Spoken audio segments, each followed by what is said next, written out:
The neat thing is you can get 10% down investor financing with no mortgage insurance. There's no appraisal required. You need a 660 credit score for the 90%. You can do up to 50% debt ratio. It is an exception over 45, but again, those compensating factors kick in. Like I said, no appraisal. Now, the other thing about HomePath is there's another program that's HomePath, and that's HomePath Renovation. Sometimes, and you can go to a website, it's homepath.com, and you can look up properties that are HomePath eligible. Now, some of them are in kind of bad shape, need some work. What the HomePath Renovation Program does is it allows you, and I just went through the training on this with one of our lenders that now offers that for investors. What that allows you to do is finance the renovations to the property in with the loan. Really neat program. Up to 10 finance properties. Most lenders limit to 4.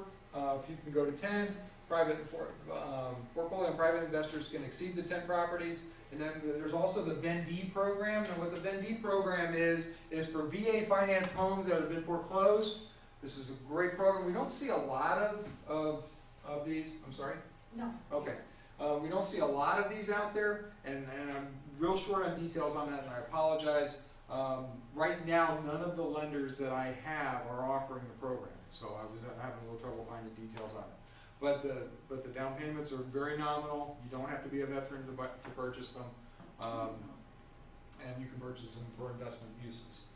How to prepare for this? First thing you do is check your credit. You really want to know where you're at on this. Now, if you go in there, don't get the bargain basement one bureau. Go ahead and pay a little, even though it says freecreditreport.com or whichever service you use, you want to pull all 3 scores. Pay a little extra to get it. The lender uses the middle score. If you go and pull just the single one and it happens to be your high score, you get 3 scores from the 3 different credit vendors or repositories. We're going to use the middle one. So if you only pull one and it's a 720, but your other 2 are 620 and 615, you're not getting the whole picture. And different, depending on where your debts are, different parts of the country actually report differently. Check for recent late payments, collections, public records. You want to try to clear those up as much as possible. Talk to an expert about it. It can be a credit person, it can be a lender. You can call me, whatever you want to do. If the score is below 740, ask a professional review on how to improve the score. It's not because you need the 740, but if you want the best rates and terms, a 740 or better is going to get you that. Assess your liquid asset situation. What can you prove in the bank?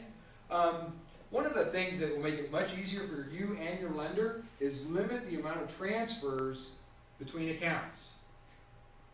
I have one lady that she every week made 2 to 3 transfers between her accounts, bouncing money back and forth, back and forth, back and forth. And I said, and this was going over a period of time trying to get her ready for loan. I said, you gotta stop doing that.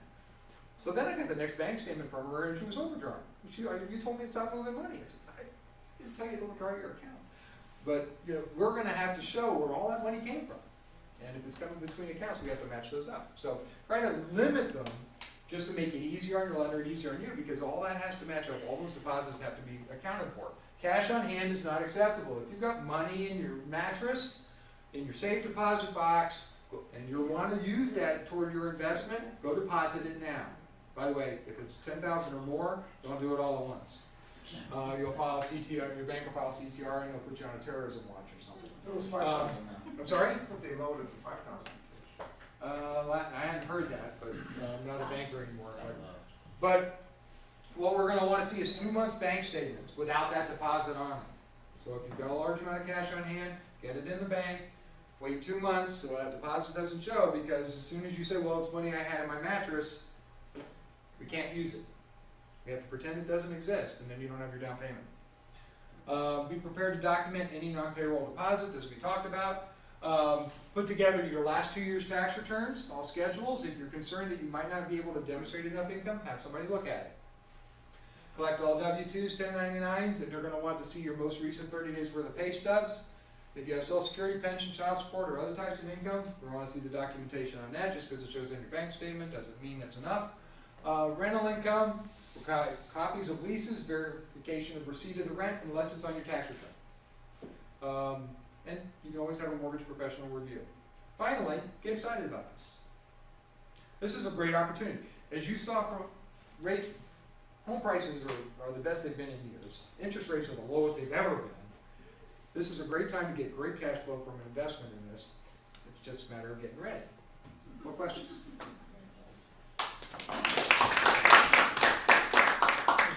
What options are available for condos which are not on the approved list? I'm sorry, what options? Yeah. Usually I've got there's a fair number of portfolio style lenders that'll do them. If they're not on an approved list, we can get information